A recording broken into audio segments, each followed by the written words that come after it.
ನೋಡಿದ್ರೊಳಗ ಏನಿದೆ ಮೆಸೇಜ್ ನೋಡೋಣ ಒಂದು ಸ್ವಲ್ಪ. ಹಂಗ ಕಡ್ಲಿ ತಿನ್ನೋಣ. ಕಡ್ಲಿ ಫ್ರೆಶ್ ಅವ, ಚಲೋ ತಗೊಂಬಂದಾರ ಯಾರೋ. ಏನು ಆದರ್ಶ ಅಂತ.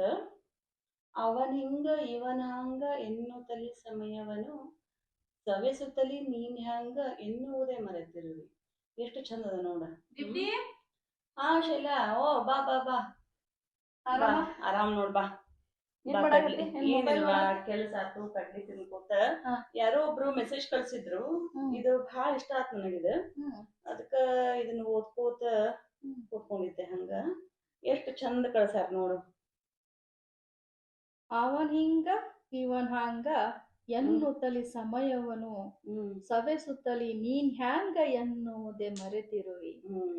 ಅವಗುಣವ ಬಿಟ್ಟು ನಿನ್ ಹಂಗ ನೀನಿರುತ್ತಿರಲು ಅವರಿವರಿಗ ಆದರ್ಶ ಮಂಕುಮನವಿ.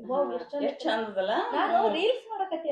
ಇಲ್ವಾ, ರೀಲ್ಸ್ ಏನಿಲ್ಲ, ಬಟ್ ಅದ ಕೆಲಸ ಮಾಡ್ಕೋತ ಕೂತ್ಕೊಂಡಿದ್ದೆ. ಹಂಗ ಇದು ಕಾಣಿಸ್ತು, ನೋಡೋಣ ಅಂತಂದ್ ಬಂದೆ. ಎಷ್ಟ್ ಚಂದ ನೋಡ. ಖರೇನ ನಾವು ಬರೀ ಅವ್ರದ್ದು ಇವ್ರದ್ದು ವಿಚಾರನ ಮಾಡ್ತೀವಲ್ಲ ಶೈಲಾ. ನಾವು ನಮ್ತನನ ನಾವು ಬಿಡ್ತೇವೆ. ಅದು ಯಾವಾಗ ನಮ್ಗೆ ಅರಿವಾಗ್ಬೇಕು? ಬಹಳ ಕಷ್ಟ. ಅದು ಎಷ್ಟ್ ಚಂದ ಐತಲ್ಲ, ಎಷ್ಟ್ ಚಲೋ ಅದಲ್ಲ. ನನಗೂ ಇದು ಬಹಳ ಇಷ್ಟ ಆಯ್ತು. ನಾವು ಬರೀ ಇಂಥ ಸಣ್ಣ ಸಣ್ಣ ವಿಚಾರಗಳನ್ನ ಯೋಚನೆ ಮಾಡಿದ್ರೆ ಎಷ್ಟ ತಿಳ್ಕೊಬಹುದು. ನಾವು ದಿನ ಅದ್ ಎಷ್ಟು ವಿಚಾರಗಳನ್ನ ತಿಳ್ಕೊಬಹುದು. ಕಣ್ ಚಲೋ ನೋಡು, ಭಾರಿ ಶೈಲಾ. ಏನ್ ಯಾವಾಗ ಬಂದೆ? ಆರಾಮ್ ನೋಡ್ತಿ. ಈಗ ಬಂದೆ. ನೀನ್ ಆರಾಮಲ್ಲ? ಮತ್ತ ಏನಿಲ್ಲವ, ಆಕೆನೋ ಮೊಬೈಲ್ನಾಗ ಏನೋ ಓದಾಕತ್ತಿದ್ಲ. ಏನು ಜೋರ್ ಓದಾಕತ್ತೀರಿ? ಏನ ಅದ ಏನಿಲ್ಲ, ಒಂದ್ ಮೆಸೇಜ್ ಕಳ್ಸಿದ್ರ, ಅವ್ರ ಹಂಗ ಇವ್ನ್ ಹಿಂಗ ಅಂತಂದ ನಾವ್ ಬರೀ ಟೈಮ್ ವೇಸ್ಟ್ ಮಾಡ್ಬಿಡ್ತೀವಲ್ಲ.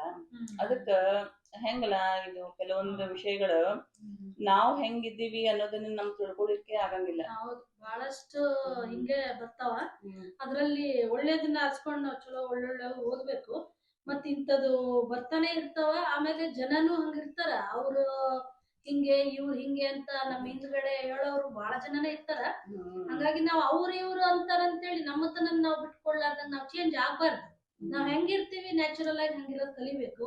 ಆಮೇಲೆ ನಾವ್ ಒಳ್ಳೆ ಮಾರ್ಗದಿಂದ ಒಳ್ಳೆ ರೀತಿಯಿಂದ ನಡಿತೀವಿ ಅನ್ನೋದು ನಮ್ಮಲ್ಲಿ ಆತ್ಮವಿಶ್ವಾಸ ಇದ್ರ ನಾವ್ ಇನ್ನೊಂದ್ರ ಕಡೆಗೆ ಯೋಚನೆ ಮಾಡೋದೇ ಬೇಡ. ಇನ್ನೊಂದ್ ಏನ್ ಗೊತ್ತಕ್ಕ, ನೀ ಹೆಂಗಿದ್ರು ಒಂದ್ ಮಾತು ಅಂತಾರ. ನೀ ದಪ್ಪ ಇದ್ರ ದಪ್ಪದೆ ಅಂತಾರ, ತೆಳಗಿದ್ರ ತೆಳಗಂತಾರ. ಒಟ್ಟಿ ಏನಾದ್ರು ಅನ್ಬೇಕು ಅವ್ರ ಅಷ್ಟೇ. ಅದಕ್ಕೆ ಮನಸ್ಸಿಚ್ಛೆ ಹಿಂಗ ನಡಿಬೇಕು ಅಂತ. ಅದು ನಿಜ. ಒಳ್ಳೆ ದಾರಿ ಇರ್ಬೇಕು. ನನ್ ಮನಸ್ಸು ಹೆಂಗೋ ಹೇಳುತ್ತೆ ಅಂತ ನಡೆಯೋದಲ್ಲ, ಒಳ್ಳೆ ಮಾರ್ಗ ಇರ್ಬೇಕು. ಅದರಿಂದ ಸಮಾಜಕ್ಕೆ ಒಳ್ಳೇದಾಗ್ಬೇಕು, ಕುಟುಂಬಕ್ಕೆ ಒಳ್ಳೇದಾಗ್ಬೇಕು. ಅಷ್ಟೇ ನೋಡ್ತಾ ಇರ್ಬೇಕು. ಕುಟುಂಬ ಚೆನ್ನಾಗಿ. ಇನ್ನೊಂದೇನ್ ಗೊತ್ತಲ್ಲ, ನಾವು ಬೇರೆದವ್ರದ್ದು ಮಾತಾಡೋದು ಕಡಿಮೆ ಮಾಡ್ಬೇಕು. ವೇಸ್ಟ್ ಅದು. ಯಾಕಂದ್ರ ನಾವು ಇವಾಗಿದ್ಲು ಮತ್ ಅದ್ ಹೆಂಗ ಆಗ್ತದ ಅಂದ್ರ ನಮ್ ಬಗ್ಗೆ ನಮ್ಗೆ ತಿಳ್ಕೊಳಿಕ್ಕೆ ನಮ್ಗೆ ಅವಕಾಶನ ಸಿಗಂಗಿಲ್ಲ ಕೊನೆ ತನಕ.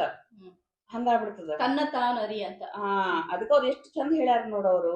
ಸಮಯವನ್ನು ಸವಿಸುತ್ತಲಿ ನೀನ್ ಹ್ಯಾಂಗ ಎನ್ನುವುದೇ ಮರೆತಿರುವಿ. ಅಂದ್ರ ಬರೀ ಅವ್ರ ಹಿಂಗ ಇವ್ರ ಹಿಂಗ, ಪಕ್ಕದ ಮನೆಯವ್ರ ಹಂಗ, ಮ್ಯಾಲಿನ ಮನೆಯವ್ರ ಹಿಂಗ. ಹೌದು, ನೀ ಹೆಂಗ ಅದು ಗೊತ್ತೇ ಆಗಂಗಿಲ್ಲ. ನಾವ್ ಹೆಂಗ ಅನ್ನೋದು ನಮ್ಗೆ ಗೊತ್ತಿರ್ತದ. ಆದ್ರ ಜನ ಹಂಗ ಅನ್ಕೊಂತಾರ, ಹಿಂಗ ನಾವ್ ಅರ್ಕೊಳ್ಳೋದೇ ಒಳ್ಳೇದು. ನಮ್ಮನ್ನ ನಾವು ಫಸ್ಟ್ ತಿಳ್ಕೊಬೇಕು. ಆಮೇಲೆ ಇನ್ನೊಬ್ಬರ ಬಗ್ಗೆನೂ ಮಾತಾಡೋದ್ ತಪ್ಪೇ ಅದು. ಹೌದು. ಹಾಳ್ ಹರಟೆ ಹೊಡಿಯೋದಕ್ಕಿಂತ ಇಂತ ಒಳ್ಳೆ ವಿಚಾರಗಳನ್ನ ದಿನ ಯೋಚನೆ ಮಾಡಿದ್ರೆ ನಮ್ಮ ಬೌದ್ಧಿಕ ಸಾಮರ್ಥ್ಯನೂ ಬೆಳೀತದ. ಅಂದ್ರೆ ಒಂದು ಆರೋಗ್ಯಕರ ಒಂದು ಜೀವನ. ಹೌದು. ಅಲ್ಲ, ಇದರಿಂದ ಆರೋಗ್ಯನೂ ಹೆಚ್ಚಾಗ್ತದ. ಯಾಕಂದ್ರ ಬೇರೆ ಅವ್ರದ್ದು ನಾವ್ ಬರೇ ಇದು ಆತಂದ್ರ ಬರೀ ಅವ್ರ ಬಗ್ಗೆ ನಮ್ ಮಾತು ಅದು ಇದು ಆತಂದ್ರ ಆರೋಗ್ಯದಲ್ಲಿನೂ ನಮ್ಗ ಕ್ಷೀಣಿಸ್ಕೋತ ಹೋಗ್ತದ ಆರೋಗ್ಯನ. ನೆಗೆಟಿವ್ ಎನರ್ಜಿ ಹೆಚ್ಚಾಗ್ತದ ನಮ್ಮಲ್ಲಿರೋ. ಇದಕ್ಕ ಪಾಸಿಟಿವ್ ಎನರ್ಜಿ ಮೊದ್ಲೇ ಇರೋದು ಸ್ವಲ್ಪ ಇರ್ತದ. ಈಗಿನ ಸಿಚುವೇಶನ್ ಒಳಗ ಅದು ಹೋಗ್ತದ. ಅದು ಹೋಗಿ ನೆಗೆಟಿವ್ ಎನರ್ಜಿ ಜಾಸ್ತಿ ಆಗ್ತದ. ಅದಕ್ಕ ಇನ್ಮೇಲೆ ಏನ್ ಮಾಡೋಣ, ಎಲ್ಲ ನಮ್ಮಲ್ಲಿರುವಂತ ಅವಗುಣಗಳನ್ನ ಬಿಟ್ಟು ನನ್ನಂಗ ನಾನು ಇರೋದು ಕಲಿಬೇಕು. ಇನ್ನೊಬ್ಬರನ್ನ ನೋಡಿ ನಾವು ಕಾಪಿ ಮಾಡಿ ಬದುಕೋದಕ್ಕಿಂತ ನಾನ್ ಹೇಗೆ, ನನ್ನ ಗುಣಗಳೇನು ಅದನ್ನ ಅರ್ಥಕೊಂಡು ಇನ್ನೊಬ್ಬರಿಗಾದ್ರೂ ಆದರ್ಶವಾಗಿ ಬದುಕ್ಬೇಕು ಅನ್ನೋದು ಒಂದು ವಿಚಾರ ವಿಚಾರ ಕೊಟ್ಟಾರಲ್ಲ ಮೆಸೇಜ್. ಮಸ್ತ್ ಬಹಳ ಕೊಟ್ಟಾರ. ಚೆನ್ನಾಗಿದೆ. ಬಹಳ ಚೆನ್ನಾಗದ. ಯಾರು ಆಮೇಲೆ ಹಳ್ಳೇರಾವ್ ಕೆಂಭಾವಿ ಅನ್ನೋರು ಓದಿದ್ದಾರೆ. ಬಹಳ ಚೆನ್ನಾಗಿದೆ ಇದು. ಒಂದು ಆದರ್ಶವಾದ ಜೀವನವನ್ನ ಹೆಂಗ್ ನಡೆಸಬೇಕು ಅನ್ನೋದು. ಎಲ್ಲರಿಗೂ ನಮಸ್ಕಾರ. ಇದು ನಮ್ಮ ಸ್ನೇಹಿತೆಯರ ಒಂದು ಮೊದಲ ಪ್ರಯತ್ನ. ಈ ವಿಡಿಯೋ ನಿಮ್ಗೆ ಇಷ್ಟ ಆದ್ರೆ ಲೈಕ್ ಮಾಡಿ, ಶೇರ್ ಮಾಡಿ, ಸಬ್ಸ್ಕ್ರೈಬ್ ಮಾಡಿ. ಎಲ್ಲರಿಗೂ ಧನ್ಯವಾದಗಳು.